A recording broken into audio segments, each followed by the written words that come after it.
fashion's sake, I do thank you for your society. God be with you. Let us meet as little as we can. I do desire we may be better strangers. I pray you, mar no more trees by writing love songs in their barks. I pray you, mar no more of reading my verses, ill-favored. So, Rosalind is your love's name? Yes, just. I do not like her name. There's no thought of pleasing you when she was christened. What stature is she of? Just as high as my heart. You're full of pretty answers. Have you not been acquainted with goldsmith wives and cons them out of rings? Not so, but I answer you right painted cloth from whence you have studied your questions. You have a nimble wit. I think was made of Atlanta's heels. Come, let us sit and rail on our mistress, the world in all our misery.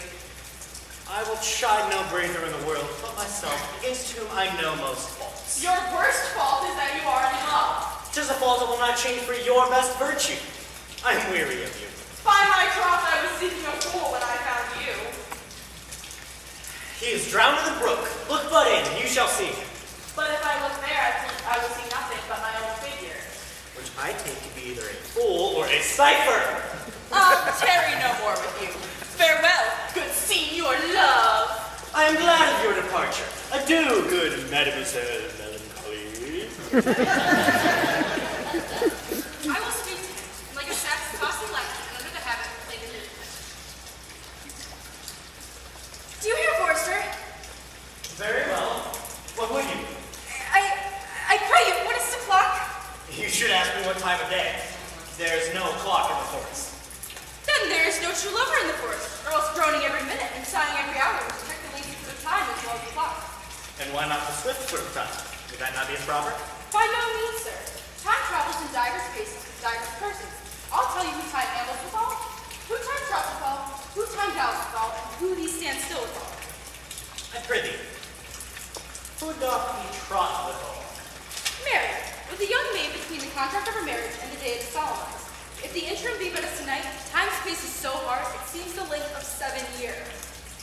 Who ambles time withal? With a priest who lacks Latin and a rich man who hath not the gout. For one sleeps easily because he cannot study, the other lives merrily because he feels no pain. One knowing the burden of keen and wasteful learning, the other knowing no burden of heavy tedious penury. These time ambles with all. Who doth he gallop withal?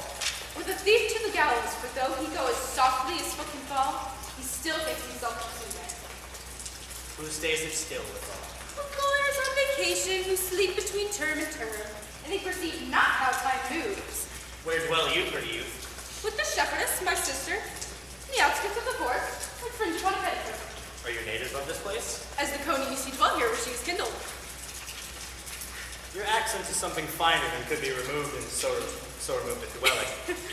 Oh, I have been told so of many, but I assure you, an old religious uncle of mine taught me to speak. For in his youth he was an inland man, and knew his courtship too well, for there he fell in love. And I heard him speak many lectures against it. And I thank God I am not a woman to be touched with so many giddy offenses that he often tempts the whole sex withal. Do you remember any of the principal evils he laid to the charge of women? Nay, there were none principal. Each one just as half-pence are, and each one is monstrous until his fellow fault came to match it. And prithee, recount some.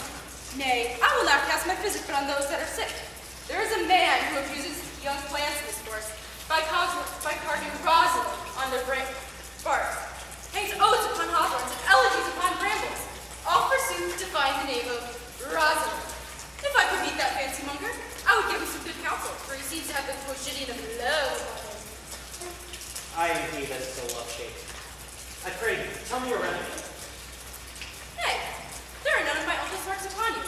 He taught me to know a man in love, in which case of rushes, I'm sure you're not prisoner. What were his marks? A lean cheek, which you have not. A blue eye sunken, which you have not. An unquestionable spirit, which you have not. And a beard neglected, which you have not. But I pardon you for that, for simply you having inbearded his younger brother's everything. Then your hose should be ungartered, your bonnet unbandaged, your shirt untied, your shoe untied, and everything about you demonstrating careless desolation. But you are no such man. You have rather point device in seeing the love of yourself than seeing the love of any other.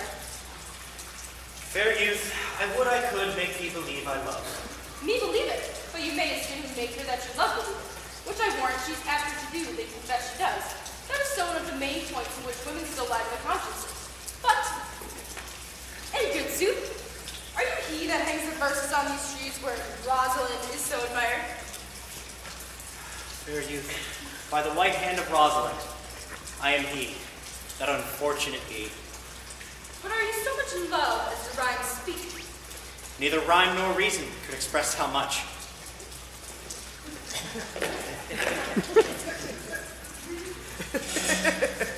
Love is merely madness, yet I profess curing it by counsel. Have you ever cured any so? Yes. One. And in this manner. He was to imagine me, his love, his mistress. And I sent him every day to my coat and woo me. Being but a mere shoot, I would breathe. Be effeminate, changeable, longing and liking, proud, fantastical, apish, shallow, inconstant. Oh dear. Oh, smiles. For every passion something, and for no passion truly anything, as both men and women are cattle of this color. At first would I like him, no, love him, then entertain him, then forswear him, then speak at him. I drove my suitor from his mad humor of love to a living humor of madness, which was to live in a weird world merely monastic. And thus I cured him. And in the same way I will take upon you to wash your liver as clean as a sound sheep's heart, so that there shall not be one spot of love in it. I would not be cured, fair youth. Nay, I will cure you if you would call me Rosalind, and come every day to my coat and woo me. By my love, I will. Tell me where it is. In this forest. By the way, you told me about the forest you live. Will you go? I will. Thank you, fair youth. Nay, you must call me Rosalind.